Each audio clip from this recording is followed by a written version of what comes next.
Introduction. Happy birthday, dear Rick. Happy birthday to you.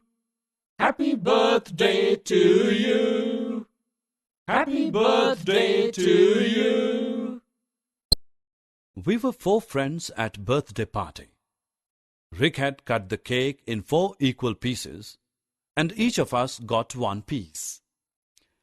Do you know, this reminds me of fractions.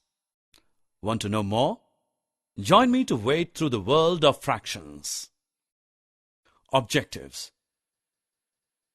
At the end of this lesson, you would be able to understand fractions, make part of a whole to show fractions, understand and write equivalent fractions. You just saw we had 4 pieces of a cake. I ate 1 out of 4. If I eat 1 piece of cake, how can we count it? Yes, we will use fractions for such type of counting. A fraction is a part of whole. My eating of cake can be counted as 1 by 4 piece. Wow, pizza!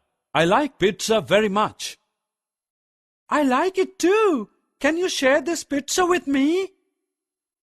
Yeah, sure. Let's divide the pizza into 2 equal pieces. This can be written as 1 by 2. We also want to eat pizza. Okay, let's divide the pizza into 4 pieces. Each part of pizza is written as 1 by 4.